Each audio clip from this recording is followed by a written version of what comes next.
আমরা একটা ধাতব পদার্থ ম্যাগনেসিয়াম নিয়েছি। আপনারা দেখতে পাচ্ছেন এটা কি একটা ধাতব পদার্থ ম্যাগনেসিয়াম। কি করছেন? এই ম্যাগনেসিয়ামটাকে আমরা এখন দহন করব। দহন মানে কি? পুরানো। কার সাহায্যে পুরাবো? বাতাসের অক্সিজেনের উপস্থিতিতে পুরাবো, তাই তো? অক্সিজেন ছাড়া তার কোনো কিছু জ্বলবে না। জ্বলবে না। তো বাতাসের অক্সিজেনের উপস্থিতিতে পুরাইয়ে ওই মৌলের অক্সাইডে রূপান্তর করার প্রক্রিয়াকে হচ্ছে দহন বিক্রিয়া বলে, যেটা আমি অলরেডি বোর্ডে লিখে রাখছি। কোনো মৌলকে বাতাসের অক্সিজেনের উপস্থিতিতে পুড়িয়ে তার উপাদান মৌলের অক্সাইডে রূপান্তর করার প্রক্রিয়াকে দহন বিক্রিয়া বলে। দহন বিক্রিয়া কি অল টাইম সংযোজন? হ্যাঁ, দহন বিক্রিয়া, হ্যাঁ, ওয়ান কাইন্ড অফ সংযোজন বিক্রিয়া। তো এটাকে আমি যদি একটু বোর্ডে বিক্রিয়াটা দেখাতে চাই, দেখেন বিক্রিয়াটা এরকম। ম্যাগনেসিয়াম প্লাস হচ্ছে অক্সিজেন, ম্যাগনেসিয়াম অক্সাইড। ম্যাগনেসিয়াম, এই আবার সংকেত লেখার নিয়েও আমরা কিন্তু জানি অনেকেই যে যোজনী বিনিময় করতে হয়, তাই না? ম্যাগনেসিয়ামের যোজনীয় 2, অক্সিজেনের যোজনীয় 2।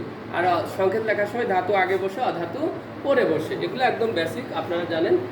তো ম্যাগনেসিয়াম অক্সাইড হয়েছে। এখন এইটাকে আমি পুরাবো। পুরাইলে দেখেন এইটা এই মৌলের অক্সাইড, এই ম্যাগনেসিয়াম অক্সাইডটা পাওয়া যাবে। বইয়ের কত নম্বর বলেন? এটা হচ্ছে বইয়ের অষ্টম শ্রেণী রাসায়নিক বিক্রিয়া অধ্যায়ের নাম হচ্ছে রাসায়নিক বিক্রিয়ার 80 পেজে আছে এটা। তো এখন আমি এটা পুড়িয়ে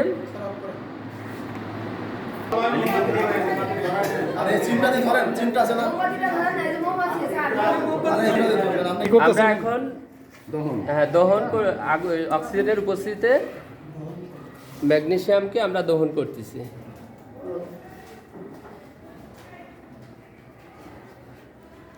তা অবশ্যই এটা যখন আমরা দহন করব তখন একটু সতর্কতা অবলম্বন করতে হবে। প্লাস্টিক জাতীয় কোনো হাতল দ্বারা এটাকে আমরা ধরব, কারণ প্লাস্টিক তাপ কুপরিবাহী। কি হলো দহনে বলে?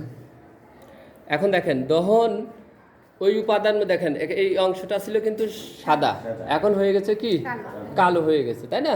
তার মানে এটা আমার যেটা উৎপন্ন হয়েছে ম্যাগনেসিয়াম আর অক্সিজেন বিক্রিয়া করে ম্যাগনেসিয়াম অক্সাইড পাওয়া গেছে।